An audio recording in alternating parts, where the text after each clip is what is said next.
Sandrine Schex. Est-ce que Sandrine Schex est prête à nous rejoindre? Oui, elle est là, mesdames et messieurs.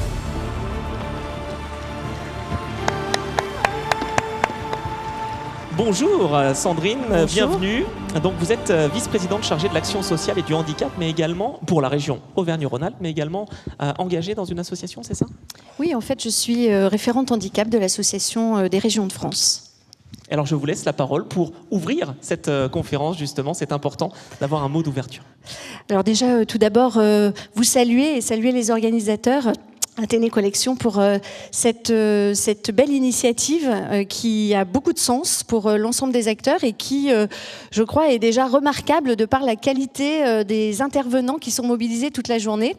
Ce qui me laisse à penser que c'est un immense honneur pour moi de faire l'ouverture de cette conférence.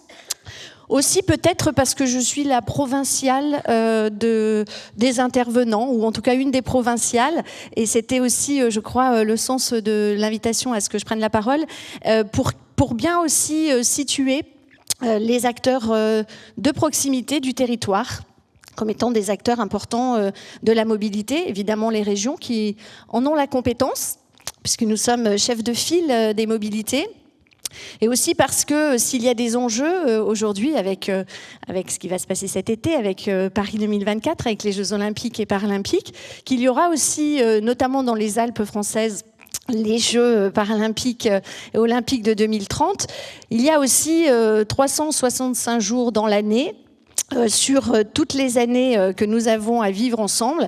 Et il faut aussi que cette priorité et cet engagement collectif sur l'accessibilité, nous l'ayons pour le quotidien, pour toutes ces journées du quotidien qui n'auront peut-être pas la lumière des Jeux, mais qui sont absolument essentielles pour les personnes en situation de handicap. La question de l'héritage, donc, à l'issue de ces JOP, ces Jeux Olympiques et Paralympiques. Oui, tout à fait. C'est important aussi de prendre en compte l'ensemble des handicaps. Parce que c'est vrai qu'on a toujours tendance, notamment dans les schémas d'accessibilité, à évoquer la question du handicap physique, la problématique des fauteuils, avec tout ce qui est nécessaire en termes d'aménagement et donc d'investissement, mais aussi les 80% d'handicap invisibles.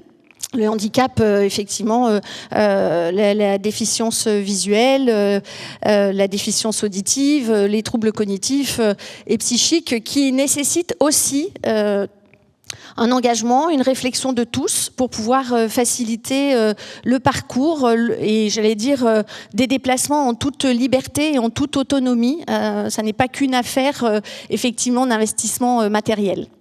Et oui, c'est vrai qu'on a un défi devant nous. La France a un défi, justement. Quelques années en arrière, on n'était pas très ouvert, j'allais dire, à la situation de handicap. Et maintenant, j'ai l'impression quand même qu'on fait des efforts, que ce soit en région ou évidemment au niveau national. J'aimerais vous reprendre et vous dire que ce ne sont pas des efforts.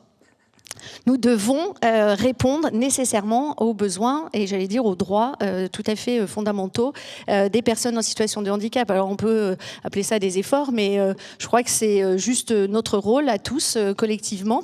Et c'est ce que nous tentons de faire. Alors évidemment, il y a encore beaucoup à faire, mais il y a du travail qui a été réalisé et parfois des petits coups de booster comme les Jeux paralympiques nous obligent à sortir d'une zone qui n'est pas toujours confortable, mais pour laquelle parfois on peut aussi, à l'échelle de ces enjeux absolument magnifiques et extrêmement importants, trouver des ressources, se pencher sur à la fois des réponses très pragmatiques, très opérationnelles, très concrètes, mais aussi laisser la place à l'innovation.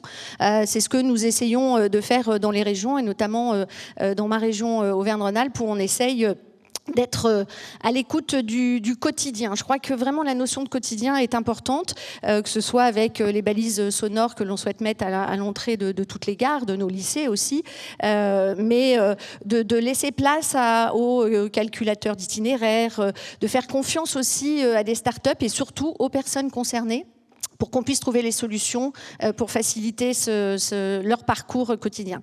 Après, je voulais quand même aussi ajouter que si les régions sont chefs de file des mobilités, elles n'en sont pas pour autant les maîtres d'ouvrage, à la fois sur le plan j'allais dire, logistique, en termes de conduite des travaux, ni sur le plan financier. Donc c'est bien un travail partenarial avec l'ensemble des acteurs qui nous permet de trouver des solutions. Et je crois que c'est important, et c'est aussi ce que vous allez faire tout au long de cet après-midi, ce qu'on va faire ensemble avec les tables rondes. C'est vraiment de trouver le moyen de travailler ensemble pour qu'on puisse trouver des solutions très opérationnelles. Je crois qu'aujourd'hui, les personnes en situation de handicap en ont peut-être assez des grandes déclarations, et je pense qu'on doit leur montrer que dans le quotidien, parfois avec des petites choses très modestes, avec un carnet de voyage pour des personnes qui ont un trouble cognitif, parfois on va chercher des nouvelles technologies, mais un carnet papier qui permet de sécuriser le parcours, ce fameux parcours qui doit être pris en compte de point A au point B, à la fois en matière de déplacement, mais aussi de qualité, d'accueil, d'information, la formation des personnes accueillantes, et puis aussi laisser de la place à l'humain et à de l'entraide. C'est vrai, ça fait partie de tous ces défis. En fait, la société est en situation de handicap et on a envie de la rendre valide. C'est un peu ça, hein, le message, non? Oui, en fait, de toute façon, la vie est ainsi faite que nous sommes potentiellement tous en situation de handicap à un moment donné de notre existence, que ce soit avec un accident de la vie, j'allais dire provisoire ou malheureusement pérenne.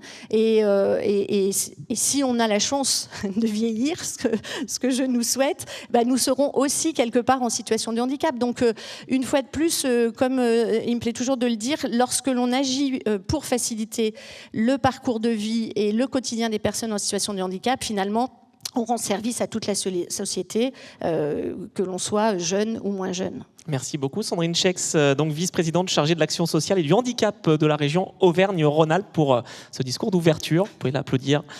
Merci beaucoup. Et donc j'espère qu'à la suite de cette conférence, qui je n'en doute pas sera absolument riche, nous en ressortirons grandis et nous aurons une feuille de route très concrète et pragmatique pour pouvoir trouver des solutions. Merci à tous.